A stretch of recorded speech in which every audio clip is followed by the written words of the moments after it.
Hey everyone, Legend here, coming at you with the cute baby zoo animals of the month for March 2020. And really with the ongoing global situation, who couldn't use a good smile from a whole bunch of cute baby animals?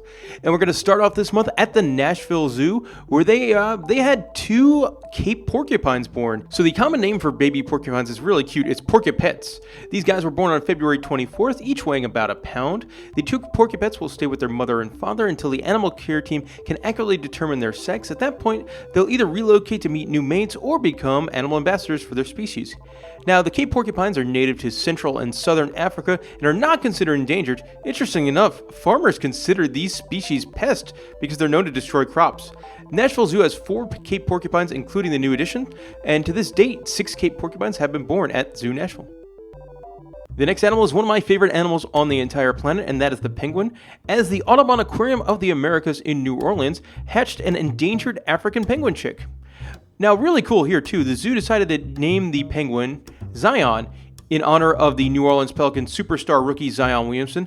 After Zion did this awesome thing for his community, after the NBA season ended, he took his own salary and paid for the salary of all the workers at the Smoothie King Center, their basketball arena. So really cool move by the zoo, really cool move by Zion. Really wish Zion would have ended up on my Knicks, but the ping pong balls did not bounce that way. Now it's time to check in with a 2-month-old baby hippo calf named Amashle at my personal favorite zoo in the whole wide world, and that's the San Diego Zoo out in Southern California.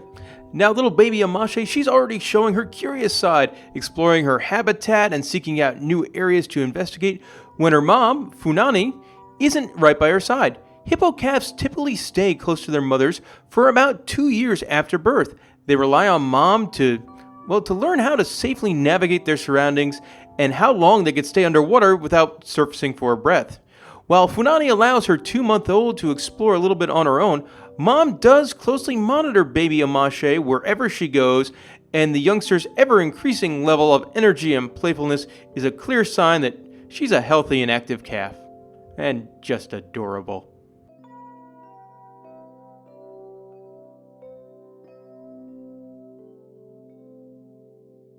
And we are back at the Nashville Zoo for cute baby animal number 4, and this is a baby giant anteater.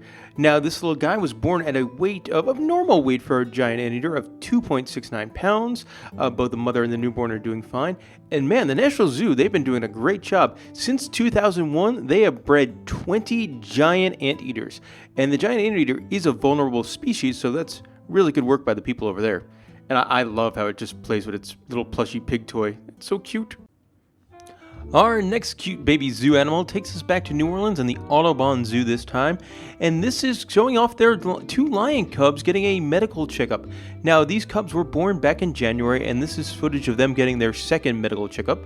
The Audubon veterinarian team and animal care staff thoroughly examined the 2 male lion cubs by weighing them, examining their teeth, ears, eyes, and administering a 2nd round of vaccinations.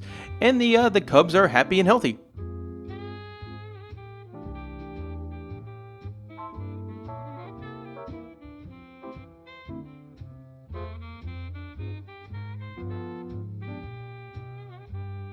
And we are back once again at the Nashville Zoo, as they have had a very productive month. This time we're there for the birth of a new Palawan binturong. And they gave birth to a male binturong, and the cute thing, the baby binturong is named a Kit. With the addition of this newborn, the zoo is now home to 7 different binturongs. The Nashville Zoo, interestingly enough, is the only zoo to have a breeding pair of Palawan binturongs in its conservation management population. In 2015, the zoo welcomed the first 2 Palawan binturongs born in the United States. To date, 19 Palawan binturongs have been born at the Nashville Zoo, and if you're curious, the Palawan binturong is a subspecies of the binturong, also known as a bearcat. Gonna finish up this month's update by going back to my favorite zoo, the San Diego Zoo, where they are providing round-the-clock specialty care to a young male Koala Joey who unfortunately lost his mother.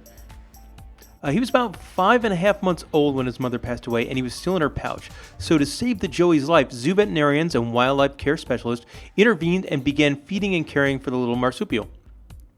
The Joey is currently living in a faux pouch inside an incubator with the temperature and humidity set to simulate the condition of his mother's pouch. He is fed a special milk replacement 6 times a day around the clock. Now at 7.5 months old, the Joey is at the stage where he would be venturing out of his mother's pouch periodically. To encourage exercise and exploration, his caregivers take his pouch out of the incubator and attach it to the toy koala sitting in a custom-designed miniature eucalyptus tree. When the Joey awakes, he climbs out of the pouch and onto the back of his stand-in plush mom. He sits amongst eucalyptus branches where he uses his developing hand-eye coordination to grasp leaves and chew on stems. Each day he spends some time outdoors in the sun, where he is starting to learn the sights, sounds, and smells of the other koalas around him. As he grows stronger, his caregivers will encourage him to rely on his own instincts to eat eucalyptus, climb on branches, and eventually live on his own at the zoo's Australian outback habitat. And that'll do it for this month. If you had a favorite one of those adorable baby zoo animals, let me know in the comments section below. Thanks for watching, and hope that put a smile on your face.